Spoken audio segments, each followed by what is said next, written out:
Welcome to the opening round of the Blancpain Endurance Series.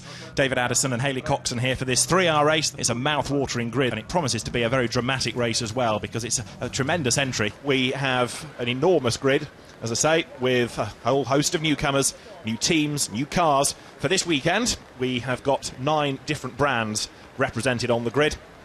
We'll come to them in a little while, but there is very much one of the stars of the weekend, because Valentino Rossi is here. He's about to have only his second ever car race, and briefly yesterday, in the second part of qualifying, he topped the times. You can imagine what response that got from a partisan crowd. Naturally, he drives a Ferrari, and there he is down on the grid. There's an awful lot of attention surrounding Valentino Rossi, understandably. He's been mobbed by fans all weekend. It's going to be fascinating to see how he gets on in GT racing. So that's a Ferrari mid-grid. Ferrari on pole position as well, bear in mind, because in Q3 yesterday, it was the Ferrari Academy driver, Daniel Zampieri, that went to the top of the times. And as the rain continues to fall, it's his co-driver, Stefano Gattuso, behind the wheel, ready to take the start. And he will go against Mike Stursberg's Porsche off the front of the grid. The Porsche qualified yesterday by Richard Westbrook. The man behind the championship, Stefan Rattel, he's on the grid with Hayley Coxon. Stefan, what a successful grid we have here this week, and what a great start to the season. It's a wet start, but it's a good start. And the rain can only add to the excitement of the race, and I think we're on for a big show. I hope they all stay on the track, and we'll see with the winner at the end of the first 3-hour race. But it should be a challenge, because I think we have many contenders. And how about having Valentino Rossi here for his first competitive GT outing? It's fantastic to have him here. He's really a great hero, and here on home soil, I'm sure he's going to do well. I mean, he was really quick, 10th time overall in qualifying, and he has an amazing talent, and I'm sure he's going to show it on 4 wheels that he does on 2 wheels. Thank you, Stefan. Mike Stursberg slow away on the lap behind the safety car. The race now underway. The clock has started. So with the race starting behind the safety car, we are in business. Therefore, this is part of the 3 hours of racing. And you can see the ultimate supercar traffic jam there. Everybody queued up, ready to go. And I think the first proper racing lap, when they get down towards the first chicane, it's going to be an amazing traffic jam. And with the lights out on top of the safety car, it's in at the end of this lap. And so finally, we're going to be in business at Monza. So now we're going to get a proper idea of who the heroes are in the wet. But now, as we get to proper race conditions, what is going to happen? The pace slows just a little bit. Stefano Gattuso bunches everybody up behind him. There's Mike Stursberg's Porsche. Behind him is Mirko Venturi's Ferrari. Olivier Plas's white Porsche next, just lagging back a bit, perhaps to keep out of the spray. And so now, at the end of lap 11, we go racing. On to lap 12, down towards the first chicane. It's going to be the Ferrari that leads then as they head down towards turn 1. Mike Stursberg second, and in the spray, Mirko Venturi makes his move on the inside. That should put him up into second place, assuming he's got the traction to slow the car down into the corner. He has, so Mirko Venturi goes second, and there's one off in the background. It's Jack Clark, by the look of it. I think it is, in the orange and black McLaren, who goes all over the grass, spins to the inside. Thankfully, nobody else involved in all of that. How he got to the grass, we didn't see, whether he just aquaplane or whether he had to go offline to try and dodge somebody, but either way, on the grass on one side of the circuit, spinning across to the other. Unfortunately, nobody else getting involved in that. Further proof of just how treacherous it is. So there's going to be a fair amount of shuffling on this opening lap, with Mark Gustens getting himself up a place, and they're also going backwards. Olivier Plas, Christopher Mies goes by in the number 1 Audi, coming out of the second chicane. Up front then, Stefano Gattuso leading the way, but going after him now, Mirko Venturi. Got the 2 Italians and the 2 Ferraris run by different teams. Now starting to go head-to-head as the cars work their way around this first proper racing lap. Lap 12 here at Monza in the opening round of the Blancpain Endurance Series. And we're 20 minutes or so away from the end of the first hour. There's the recovering Jack Clark, going around the outside of the number 36 BMW of Stéphane Lemeray.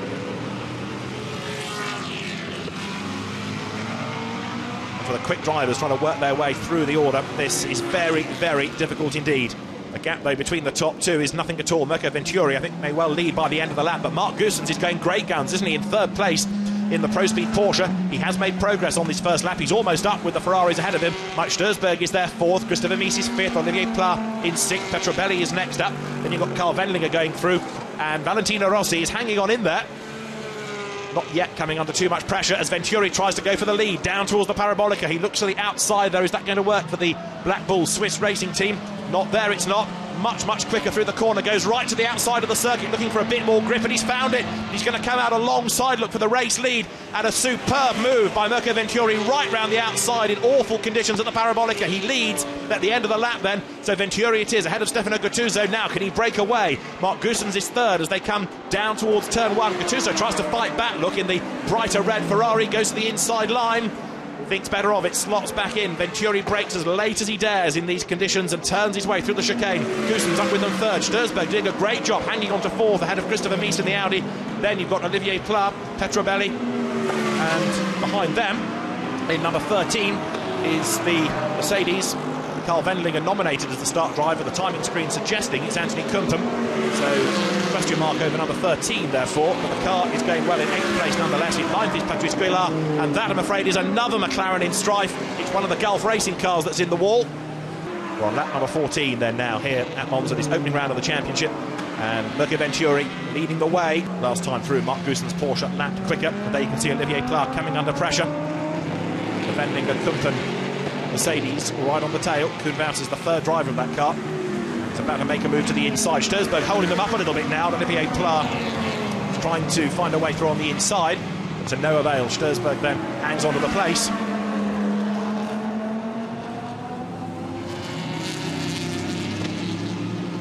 And there's the other Gulf Racing McLaren in strife. Number 9, that's Mike Wainwright at the wheel. And again, look, it's the Ascari chicane that's caught them out. So yet another spinner. And this is for the race lead. You've got Mark Goossens then trying to go to the outside of Mirko Venturi, heading down towards the Parabolica. Can he drive all the way around the outside? Yes, he can. There's that extra bit of grip on the outside, and so Mark Goossens now takes over the race lead. A very brave bit of driving. He comes out ahead then as the cars power over the line. As into the pit lane comes number 31, Georges Cabin, last year's Gentleman Trophy winner, to give way. And I think it's Romain Brandella who will take over as Valentino Rossi goes for the inside at the Parabolica, and he gains the place. That is going to put him now up into the top 10. Patrice Guillard tries to brave it out on the outside, but to no avail. The doctor, Valentino Rossi, Il Dottore, then goes 10th at the end of the lap. They need to try and give him as much time in this car as possible, because with every lap done he gets stronger and stronger in it, and now he's mixing it with a very experienced GT racer. Valentino Rossi then goes over the timing line in 10th place, and there Maxime Soulet, another driver to use the outside grippier line, puts himself up and past Anthony Kumpen, and he made that look very easy indeed. Is Kumpen heading for the pit lane? Yes, he is. So the Mercedes comes in, hence not much of a fight put up by the Belgian driver. Valentino Rossi is in now, number 46, so down the pit lane. And another car in trouble, that's Gregoire de Moustier's car, number 12. And again, it's the McLarens in these conditions that just seem to have had so many problems, whether it's spins or actual accidents. Very difficult indeed. Now, Valentino Rossi, there's his car, did a superb first stint. Let's hear from him. He's in the pits with Haley. Valentino, an impressive start to the GT racing. Were you happy with the performance of yourself in the 458? Yeah, I enjoy a lot. Also, if the conditions are very bad, and at the beginning with a lot of water, with a lot of car, you don't understand where is the track. But at the end, I take my rhythm, and I was quite fast. I was not so bad. My stint was okay, so I enjoy a lot. And now we have Woods on the car, and we will see. Thank you. Thank you. Great job by Valentino Rossi then, and he now studies the data. Christopher Haase once again at the first chicane encounters traffic.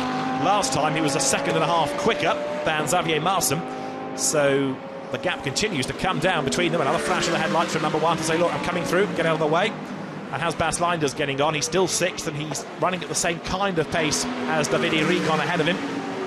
So things are building up nicely in this second stint.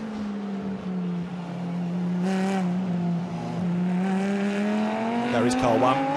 Runs in second spot, and Christopher Haase a little bit down in the first sector of this lap because of the traffic.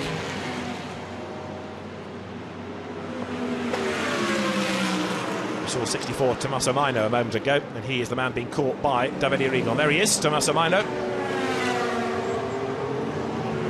currently leading the Pro-Am Cup for Blackpool Swiss Racing. You can see that he's stuck in traffic, and therefore he is being challenged by Davide Rigon in the background, and look, Rigon is only just ahead of Bas Linders. Those two cars running together, so Ferrari and BMW giving themselves nose to tail to 5th and 6th places now.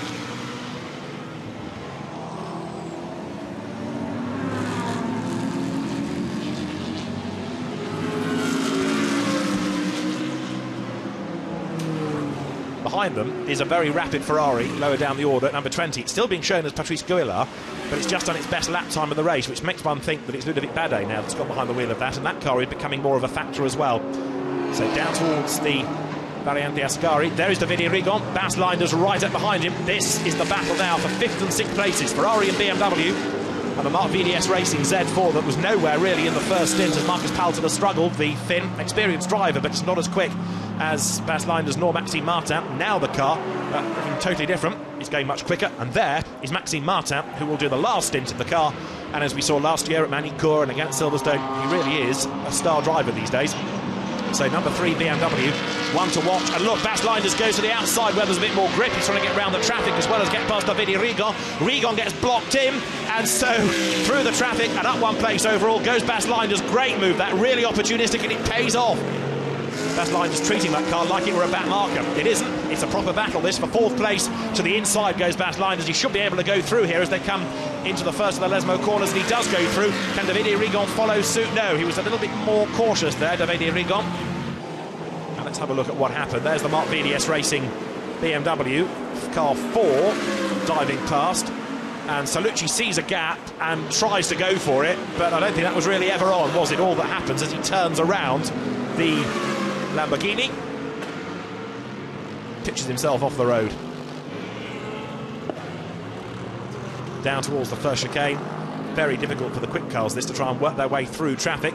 And Eugenio Amos, I think, is in danger of losing a place here because up the inside goes Ludovic Badet, and he's gone through, and right with them is Edward Sandstrom. Now this is 5th, 6th, 7th and 8th running together. Brilliant battle developing. BMW, Ferrari and Audi. And Bas Linders is going to have to stick out his elbows here to try and keep at bay Ludovic Badet. He's getting faster and faster as the French driver.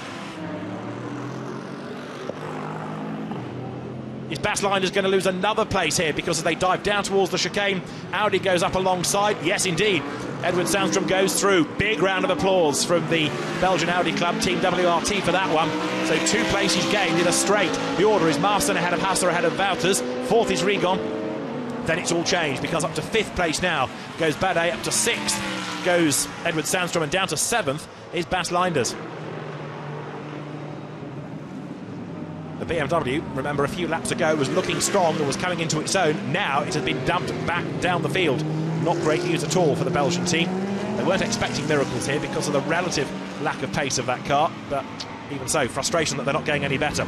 The white Ferrari just being negotiated. Howard Blanc at the wheel of it, and there being boxed in a little bit. Number 20, Ludovic Badet. Is that going to cost him ground as a consequence? Let's see. He's still trying to work his way through traffic. Tapping the tail from Edward Sandstrom there. Audi clips the back of the Ferrari. Heart in mouth this for the teams watching on. And more contact, and that Ferrari gets muscled out of the way. Number 10, it's the other Sofrev Autosport promotion car, and it is Mike Savary at the wheel of it. You can see he's been turned around at the first chicane. Getting a replay of what happened heading down towards the chicane, and Mike Savary turned in and discovered that the number 18 Mercedes was already committed to try to make a move up on the inside. Now, Koen Wouters versus Edward Sandstrom. 4th and 5th, nose to tail, with a back marker ahead coming out of the Parabolica.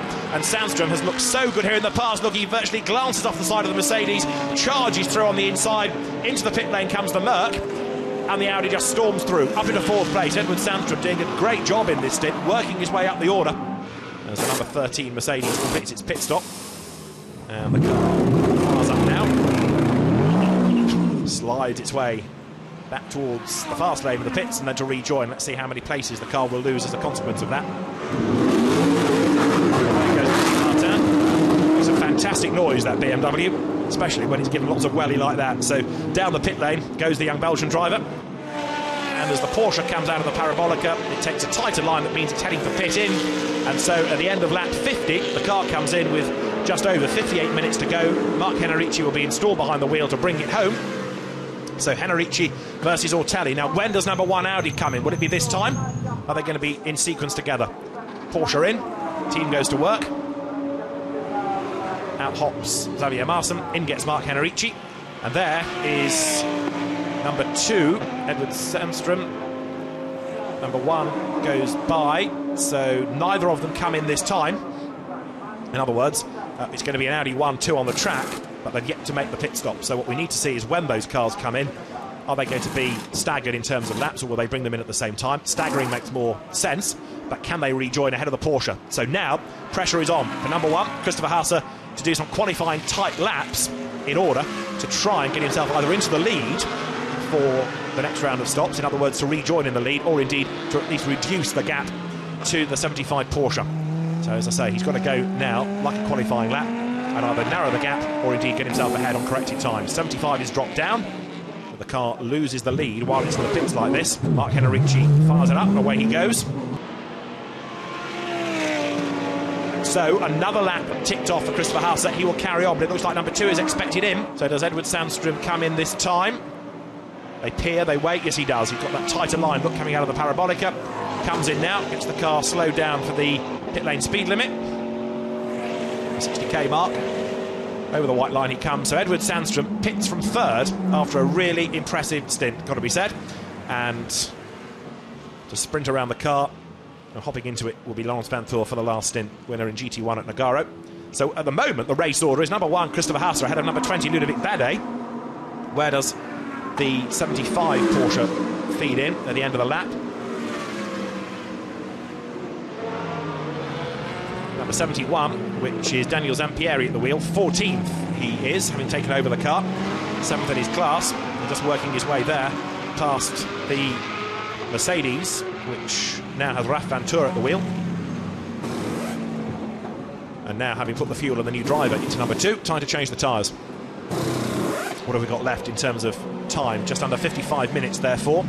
And with the Mercedes out of the way, the yellow flag in the sector is withdrawn, so the circuit clear once again. New Michelins go on the Audi.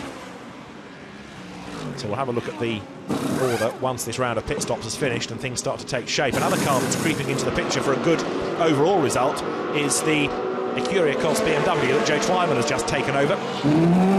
Car just outside the top 20 now, as back into the race goes number 2. So down the pit road goes Laurens Vanthoor. So Christopher Hauser leading from Ludovic Badet, and the gap coming down in both of the first 2 sectors. Mark Henrici 6th at the end of his outlap, and in fact up into 7th place, a car that is doing exceptionally well now, having had a spin earlier on. And I know it's flattened a bit by other pit stops, but Duncan Tappy has got number 12, the ART Grand Prix McLaren, into 7th place. Remarkable effort as the leader pits. Christopher Hauser comes in, and so Stefano Ortelli is going to take over the car. The Frenchman, who has for a number of years lived in Monaco, runs under a monogasque licence, will get into the car.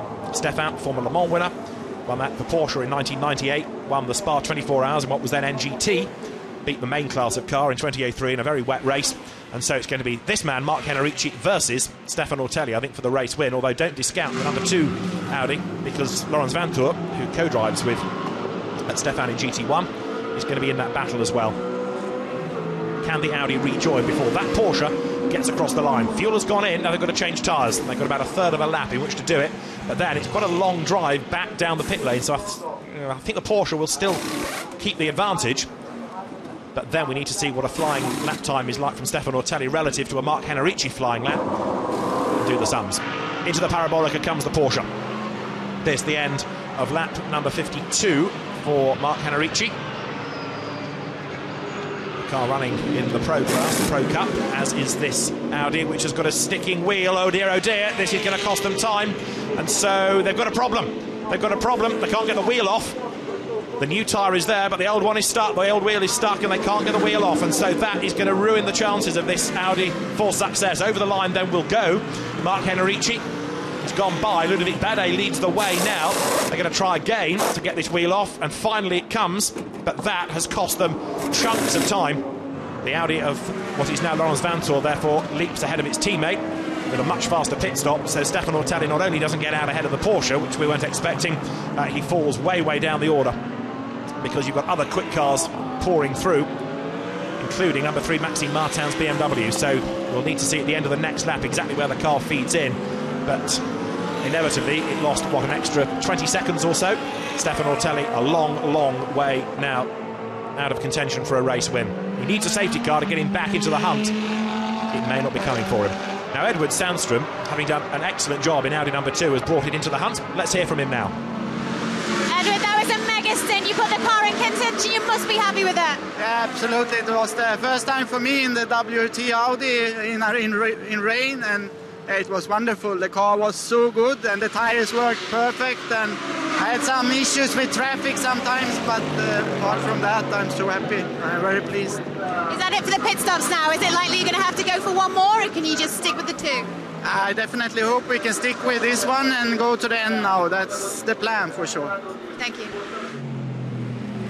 So there's Marc Henrici. He's stuck in traffic because he's got Hesemans ahead in the car that's 13th. He's got the 14th place Porsche of Richard Westbrook behind and wanting to come by, and he's being caught by Maxime Martin. They've gone through sector 1. In fact, Maxime Martin in traffic this time, just a little bit delayed. Carl Wendlinger, intriguingly, is staying with the BMW. He's not letting him get away. The Nissan that Jan Mardenborough did great things with, now in the hands of Chris Ward going through. There's Mike Hesemans. Chris Ward is 12th, the reigning GT4 champion. There's Mike Hesemans then, catching 13th he's become. Richard Westbrook 14th, but Richard is still the first of the lapped cars here, stuck behind 75, the leading Porsche. So can he find a way by? Henrici defending, coming up towards the Variante Ascari. Richard Westbrook then, he wants as many cars between him and the opposition as he can, does Marc Henrici. Richard Westbrook being one of those back markers, he'd like to keep him behind rather than let him go, but I think Richard's going to force the issue sooner or later, because there's the car that's chasing after the leader, Maxime Martin, and he's quicker in the middle sector by over a second. Marc Henrici being careful, I think, here.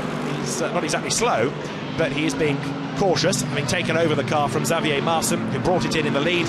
We can hear from Xavier now, down in the pit lane.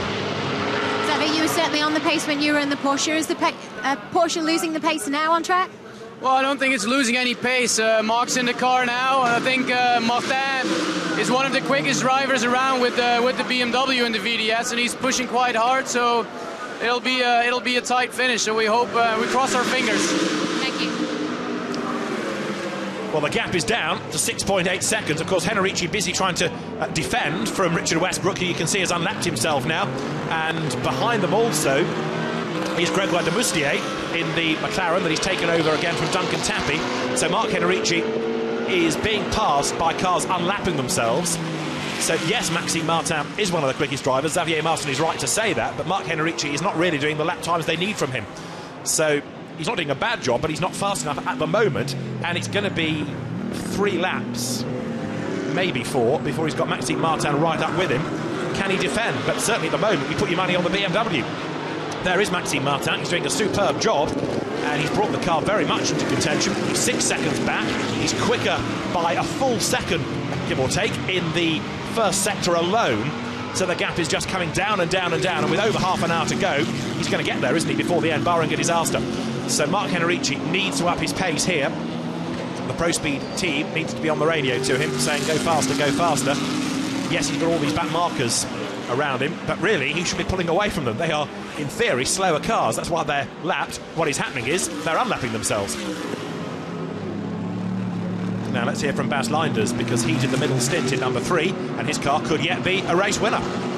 As Max is certainly putting the pressure on, but can he bring it home? Well, it's going to be a difficult one, but it's still long, still more than half an hour. But Max will push till the end, that's for sure. Yeah, we cross our fingers. Maybe somebody will still come back, depending if the track dries up more. Maybe then the use of the tire will be higher. We will see how we can manage it. How has the BMW been with the use of the fuel here? Yeah, fuel is okay, so we should make it till the end. Of course, everybody can with the weather, so we use less fuel. Should be okay. I'm very surprised that we are in the position we are in now, because on the straight line, even in the rain, I got passed on the straight by the Ferraris, even the Audis, so hopefully we can bring it home. Thank you. That's the battle for 3rd and 4th places. Carl Wendlinger versus Laurens Vanthoor. Carl, who looked okay at the start of the stint in that car, but you can see, having lost out to Maxime Martin, he's almost powerless to do anything about the Audi that dives to the inside and goes through, heading up towards the Lesmo curves. Through on the inside, and there's a car off ahead. It's a BMW, it's not the Mark VDS car. In fact, that's the Den Boer Lemre Van Hooydonk BMW. It rattles its way over the curb. It was a lap down anyway, that car, not pitching for an overall place. But the Mercedes of Carl Wendlinger does indeed lose 3rd to Laurens Vanthoor. and can't fight back either, can it? Straight away, it seems to lose a little bit more pace. The Jones brothers Mercedes comes out of the Variante Ascari. There is Marc Henrici, and look how much closer Maxime Martin is. The gap continuing to come down and down and down. 8 seconds to 6 seconds to 3.4 last time. Next lap through, Maxime Martin could well be in the lead. Now, how's Richard Westbrook getting on now that he's unlapped himself? He's trying to get himself up past Chris Ward. Mike Hesselmans has got past the Nissan. There's Marc Henrici. Maxime Martin might even be able to challenge by the end of the lap. The Porsche just not responding at all. Marc Henrici, yes, I know he's got traffic to worry about, but he's powerless to do anything about the BMW reeling him in. The lap times 2 minutes 8 from the Porsche, 2 minutes 4 from the BMW. They're nose to tail as they go over the timing line now. The gap is nothing at all between the pair of them, 0.273 of a second, that's all. Where does Maxime Martin make his move? He's got to be patient about this. To be fair, Marc Henrici being held up pretty badly in traffic this time, down towards the chicane, and the lead changes because Maxime Martin goes for the inside. Big round of applause from the Marc VDS Racing team, and Maxime Martin has done it. As Marc Henrici was busy being held up by Giuseppe Ciro and concentrating on that, he left the door wide open, and Maxime Martin goes thundering up the inside. The BMW goes through into the lead. Fantastic stuff, this. Straight away, he's pulling clear. So Marc Henrici loses the lead. How many more places will he lose? And it really does undo the good work, doesn't it, of Mark Goossens from the first stint. Xavier Marson kept the car in the lead throughout the middle hour, and Marc Henrici just not being able to respond. The times he's doing in that car, nowhere near what the BMW is doing, and the BM, all weekend the teams have been saying that the cars just are not quick enough in a straight line. Best Linders looking on, Bert Langevin monitoring the progress of his car, up into 12th place now. So there's 75, Marc Henrici down now in second place. So can Pro Speed hang on to a podium finish? That's the question. It's not looking good, is it? Because you can see the way that the Audi is reeling it in, and Vanthoor is taking with him Carl Wendlinger, who just will not go away. He may have dropped back behind the Belgian Audi Club car of Vanthoor, but he will not go away. The team operated, Team WRT Belgian Audi Club, by Vincent Voss and Pierre Dieudonné, both very successful racers in their own right, now running teams. In fact, Vincent Voss has been racing this weekend in the GT Revival race. The Belgian driver who made his race debut at the most un-Belgian of circuits of Alton Park many years ago, Vincent Voss, in a Champion of Alton race, but has raced GT cars and touring cars and now turning his attention to running teams. But when he does race, he races well, and he's watching one of his cars third and hunting down second place before the end. Right, Henrici goes through another lap in the 2-minute 10s. Behind him, Laurens Vanthoor another lap in the 2-minute 7s. Henrici just not really responding at all. Now, Richard Westbrook has gained another place. He's 11th now. He's got past Mike Hesselmans. And Maxime Martin here, trying to work his way through traffic. Giuseppe Ciro is behind him in the Ferrari. He was in 14th place in 51, which is another of the multitudinous AF Corsa Ferraris that he has taken over now from Dan Brown. There's Laurens Vanthoor. Let's see how he gets on in the first sector against Marc Henrici, but I think Pro Speed are going to be very frustrated here that Marc just has not been able to rise to the occasion. You heard Xavier Marson explaining that there's nothing wrong with a Porsche. Maxime Martin was a very quick driver. Well, yes, he is, but others are going much quicker than Marc Henrici as well. There are something like a dozen cars in the leading 15 who are lapping quicker than Marc Henrici, who is in second place. So it's not looking great for him, this, to hang on in there, is it? With still 25 minutes of the race to go. It may have started fairly quietly with that long safety car period for around about half an hour or so. But it's certainly been a lively race ever since that. And with Maxime Martin leading the way, the gap has gone up to 8.9 seconds. On current evidence, that car's not going to be caught. But the real question mark is over what's going on for second and third and fourth and fifth, because you've got quick cars catching the second place Porsche. And it's been not just catching, it has been caught now, hasn't it, that situation? Marc Henrici versus Laurens Vanthoor, nose to tail, as they burst back into view coming up towards the Variante Ascari. Porsche over the curb, Audi steers clear of them, and Laurens Vanthoor still taking Carl Wendlinger with him. Wendlinger possibly being very canny about this, letting Laurens Vanthoor do all the hard work, getting through traffic and catching up to the Porsche, and then Carl Wendlinger is poised, ready to strike, while he's on the tail of the Audi, which is almost there on the back of the Porsche. Down towards the Parabolica they come. End of lap number 64 this. Sorry, lap 65 I should say, and nose to tail, second, third and fourth coming onto the pit straight. Maxime Martin goes through. Another lap in the 2-minute 7s, not as quick as he was doing, but still much quicker than Henrici. 2 minutes 9, and then laps in the 2-minute 7s from those behind. Maxime Martin now trying to work his way past Mike Hesselmans, his teammate, to put a lap on him. Mark Hazelman's having unlapped himself from Henrici, who is about to now go down one place. Is he? Laurens Vanthoor to the inside? Yes. Laurens Vanthoor stands his ground on the inside. He's gone through. And now, for third place, Carl Wendlinger tries to get past Mark Henrici, coming down towards the Parabolica, to no avail, though. Mark Henrici defending. Former German production touring car champion, former Alfa Romeo 147 champion, going back very nearly 10 years. And as they come past the pits, he's going to lose a place, isn't he? Because now the Mercedes has the grunt in a straight line. It levels with the Porsche. And Mark Henrici, powerless it seems, to stop Carl Wendlinger charging through on the inside. As long as Wendlinger can get the car slowed down in time for the chicane, he should be able to go third. He brakes for the corner, he's got the line for the chicane, and he's done it. Up to third place goes Carl Wendlinger, down to fourth goes Mark Henrici. Straight away, Henrici tries to fight back coming out of the chicane, but I think the Austrian's going to be able to keep him there, isn't he? Keep him at bay, going now up towards the Curva de Biaso. No, yes, he does. So Carl Wendlinger hangs on to third place. Nose to tail, fourth and fifth, down towards the Parabolica. Mark Henrici versus Daniel Zampieri, who thinks about the outside line, but he can't really get there because there's a Viper in his way, the car leading the Gentleman Trophy. They're still nose to tail to the corner. Very tight line, though, for the inside there by Daniel Zampieri. Others have taken a wider line, looking for more grip. He takes a tighter inside line. Comes out almost on the tail of Henrici now. Most people have stormed past him in a straight line down towards the first chicane. Is that going to be the case here? They're nose to tail.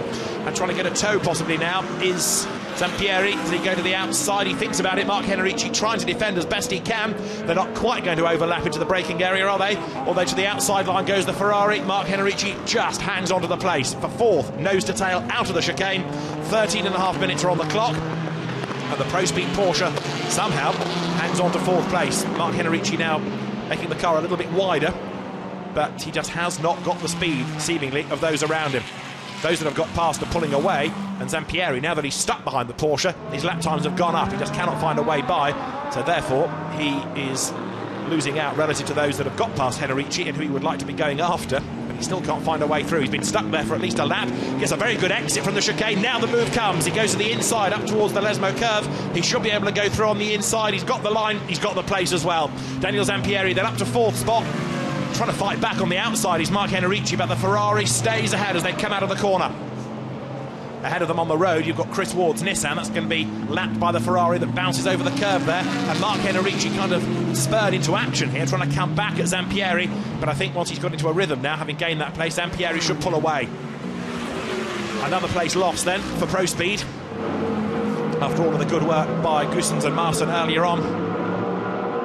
The drivers now possibly just thinking about looking for wetter parts of the road just to make sure that these tyres will go another 12 minutes. There is 47, which was a car, remember, in and out of the pits very early in the race when it was in the hands of Lorenzo de Vega. Ricardo Bravo and Karim Auger have had turns behind the wheel, and still the car is troubled. It's coming back into the pit lane. Richard Westbrook then comes over the timing line, and he is in 11th place.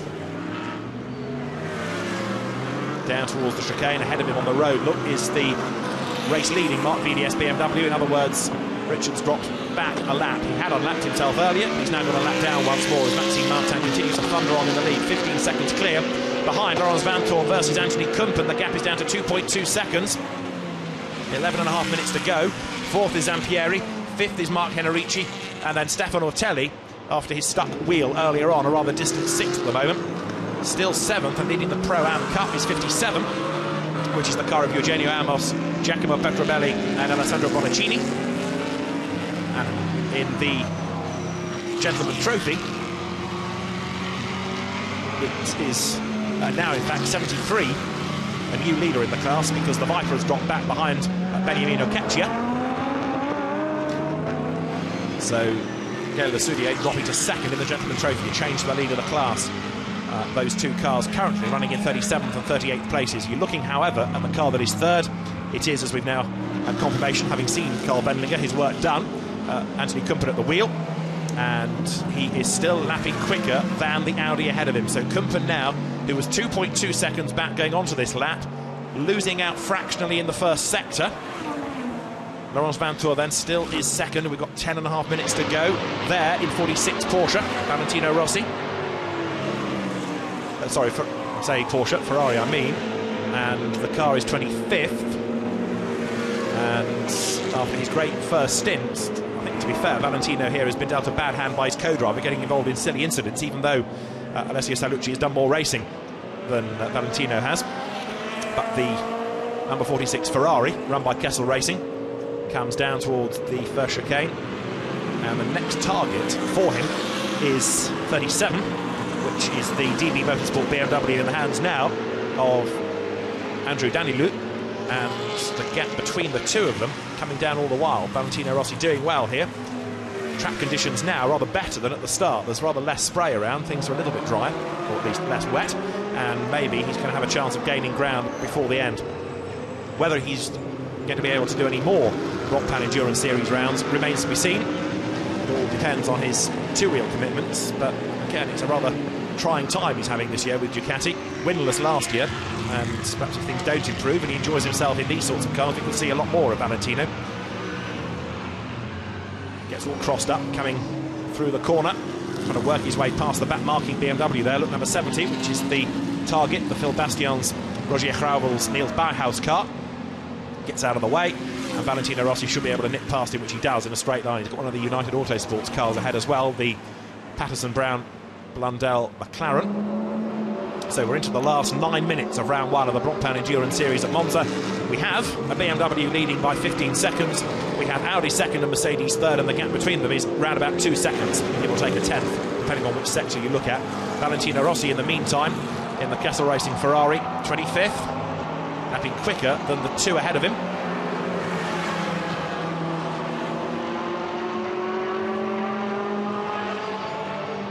Down towards the parabolica he comes.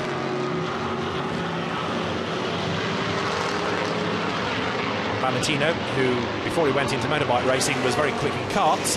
He's dabbled in rallying before, but only ever one race, the Vallelunga 6 Hours, in a Ferrari, naturally. And now turning his attention, at least for this weekend, to the Blancpain Endurance Series. Every time you wander down the back of the garages, there's a huge crowd hovering around his pit box, ready for his autograph. Now, we've had a change ahead of him because Andrew Danilou has got ahead of Joe Twyman. So the next target for Rossi is Joe in the Acuria Cost BMW that was just going into the chicane, not that far ahead. And in fact, Valentino Rossi's Ferrari lapping quicker than the Acuria Cost BMW. So that might be a change for 24th overall before much longer. A slowing McLaren, Gregoire de Moustier losing out around the outside of him. There goes the DB Motorsport BMW, which is the Denboer Van Hooydonk Lemeray car. McLaren in question being the Duncan Tappy Gregoire de Moustier car, being run by ART Grand Prix, another new team to Blancpain this year. And that has fallen back into 19th place, Duncan Tappy having hauled it into contention. So 4 more minutes remain. How many more laps can we get out? It's probably just 2 more from the leading car. Before the end of the 3 hours, the flag goes out the first time the leader crosses the line once the 3 hours are completed. And there is Mike Hazelman's, a lap down, but running ahead of the second placed car. Mike in 13th place overall.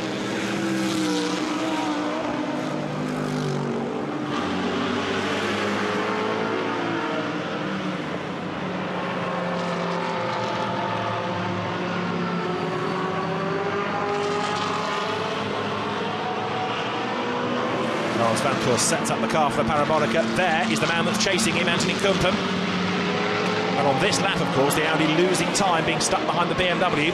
It was 2.9 seconds when they went onto the lap. And now, with 2 more laps to run, I would suggest, the gap is 1.6. That's less than it's been for many, many laps now. And still the Audi hemmed in behind the BMW. Kumpen here, possibly being helped by his old teammate, needs to get on with this and try and close on Laurens Vantor, who goes to the outside, heading down towards the chicane. And Mike Hazelman's, to be fair, is not really helping the situation here. He's experienced enough to know that when you're being lapped, you're meant to let the quicker car go by. He does now, the Audi having lost a real chunk of time on that previous lap. Is he going to be more cooperative for Anthony Kumpen? And can Kumpen keep up the pace here to go after Laurens Vantor before the end?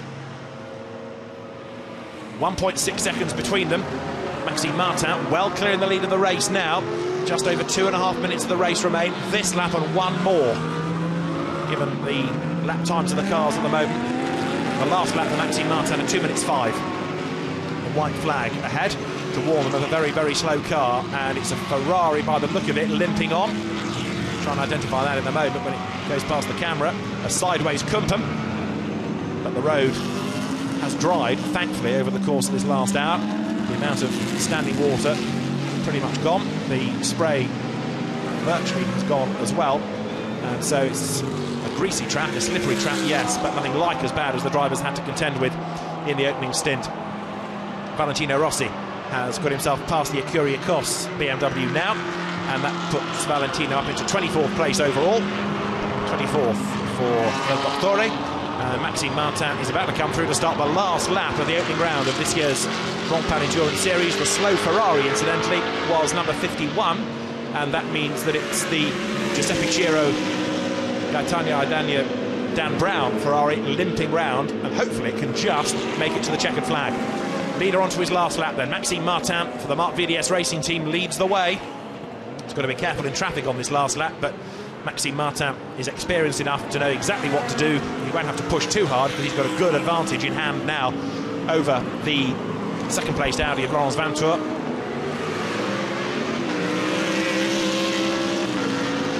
The BMW blasts its way out of the first chicane, and this, remember, is going to be 3 race wins in a row in the Blancpain Series for them, because at Magny-Cours and at Silverstone, the last 2 rounds of 2011, it was those 3 drivers, Martin, Leinders and Paltela, that stood on the top of the podium with the Marc VDS Racing BMW as the car, taking them to the wins, and they're going to win the first round of the 2012 championship as well. I've got to say, it's a surprise result given the way the car struggled in the first stint and in qualifying and faded in the middle stint.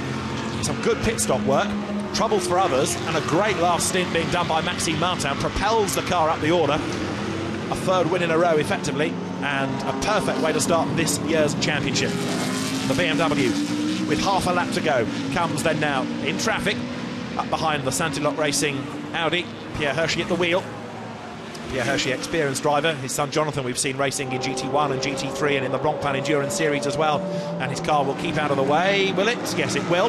Maxime Martin goes through. The Ecurie Ecos BMW is ahead, and that's one of last year's Marc VDS Racing Team cars, don't forget. So Maxime Martin about to go past the car that took him to race wins last season, the new Z4 for the team, equally successful. Down towards the Parabolica, the Ecurie Ecos BM, being run by Mark Lemmer's Barwell Motorsport team. But for Marc VDS Racing, a corner to go. That's all. Is Joe Twyman going to let him go? Yes, I think he will. Joe, who's very experienced and successful in historic racing, sees him coming. And there is the Nissan that has slowed right down. The race leader comes then out of the Parabolica. He's not got past the Ecurie Ecos car, but it matters not. It's going to be a win in the opening round of the Blancpain Endurance Series for the Marc VDS Racing team. For Bas Leinders, Marcus Paltela and Maxime Martin. They came into the race with pretty low expectations. The car starting way, way back, 18th on the grid, but it's a winning car. And look at this for second. They're almost together at the end. The gap was 1.2 seconds. It was Chris Ward's Nissan slowing down. Laurens Vanthoor takes second. Anthony Kumpen comes across the line behind him for 3rd place. And 4th is going to be Daniel Zampieri. 5th is where you find Mark Henrici. And Stefan Ortelli, I think, has also got a problem at the end. Now, it was his car that was limping because Stefan Ortelli has slowed and has lost out to Eugenio Amos in 57. It's the Nissan, all right. It is Chris Ward limping on, but Stefan Ortelli dropping to 7th in the end. Remember, with the last round of pit stops looming, the way the car had been going looked like it was going to be a winner. In the end, it drops to 7th, and we've got a car in the gravel, number 40 in the gravel bed, which is the Gilbert Halliday Deme Audi, going no further. So Eugenio Amos, Giacomo Petrobelli and Alessandro Bonaccini, in whichever order, because that was another car with its transponder telling you fibs during the course of the race, are on target to win the Pro-Am class. A very, very good result for them, and an excellent result for Vita 4-1 Team Italy, this new satellite operation. Matteo Bobbi, the prime mover behind it, and it's going to be a class win in the Pro-Am category. But the Nissan limping towards the line. I'm just wondering whether it's even got there. Number 40 off on the very last lap, the Audi you've just seen in the gravel bed.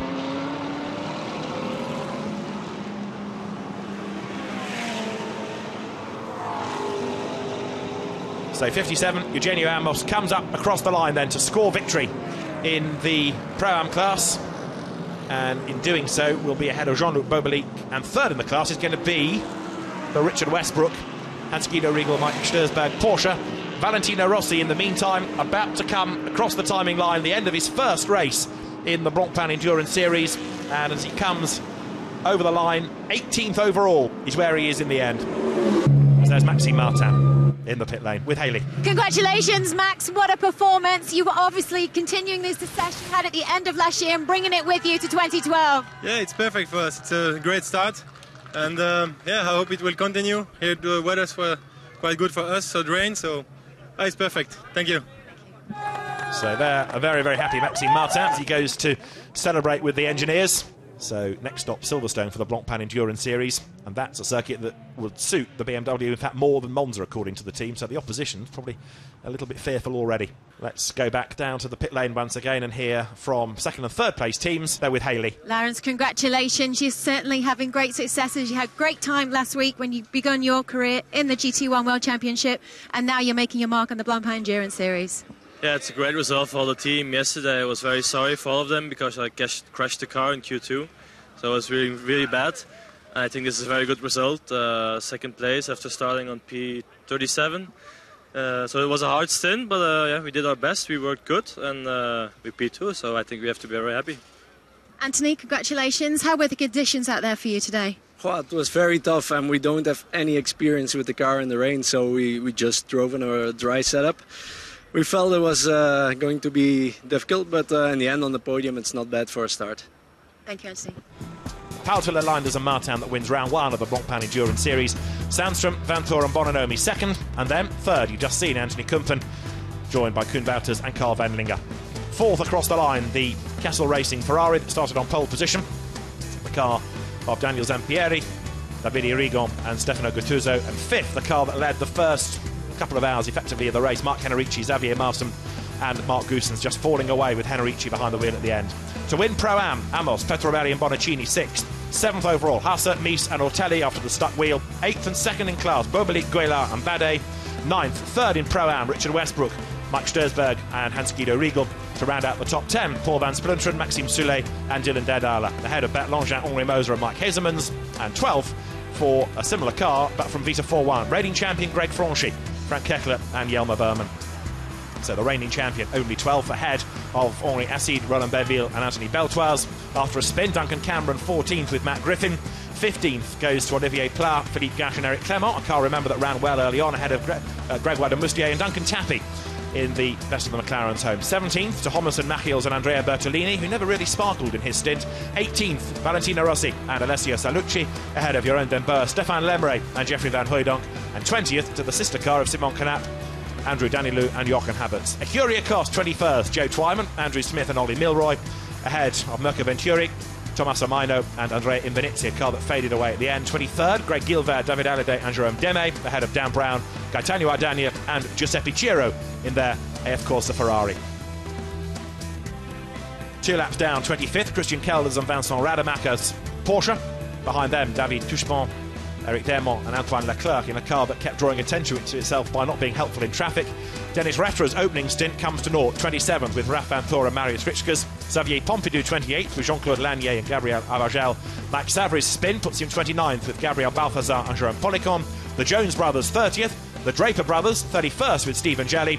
Jack Gerber's spins drop him to 32nd with Marco Ciocci ahead of the surviving United Autosports McLaren. The struggling Nissan at the end ends up classified 34th ahead of the Benelux gentleman drivers 35th, Bastians Gravels and Bauhaus, and Aaron Scott, Peter Belshaw and Craig Wilkins in 36th. 37th, the car that wins the Gentleman Trophy, Andreassi, Palladino and Caccia, ahead of the Viper, second in class, Gaël Lestudier, Luc Paillard and Gilles Vanelay. Yannick Malagol, Jean-Marc Berchelier and Howard Blank 39th, ahead of Miro Konopka, Stefano Crotti and Deno Mikolashko's Porsche. After that, Mark Soord, Pierre Hirschi and Robert Hissam from the Gentleman Trophy. The Danes, Anderson and Jensen 42nd. Oliver Morley's spinning Mercedes 43rd in the end. Sean Edwards and his partners 44th in the Mercedes. And after that, you end up with the cars that had all sorts of problems and either struggled to the end or didn't get there at all. And now the trophies to be handed out in reverse order. Anthony Kumpen having charged on towards the end, doing his level best to get onto terms with the second-placed Audi. He lost a little bit on the last lap in traffic, to be fair to him, but it was a very good effort. Carl Wendlinger confusing everybody by the transponder glitch they had during the first stint. And Koen Wouters doing the full hour in the middle and doing a good job, as you might expect, although he is not a career racing driver, a professional driver. He's done enough miles in GT cars to know what he's doing. And the musician and television presenter finishing in third spot. Second to Laurens Vanthoor, having had 2 wins at Nogaro in the GT1 World Championship, as they celebrate victory in the opening round of the 2012 Blancpain Endurance Series here. If Monza wasn't wet enough before, the podium's going to be even wetter still now. So we've had the top 3 in the Pro Cup. Pro-Am is going to be next, and that was another very competitive class, won by the Vita for One Team Italy squad, Eugenio Amos, Giacomo Petrobelli and Alessandro Bonaccini. And the Ferrari in that last stint coming good ahead of the Sofra Ferrari of Ludovic Badet, Patrice Goëlard and Jean-Luc Bobelic. Valentino Rossi makes his way onto the podium to be presented with the anniversary trophy of Monza in this its 90th year. Next round of the Blancpain Endurance Series is Silverstone. From David Addison and Haley Cox, and from Monza, goodbye.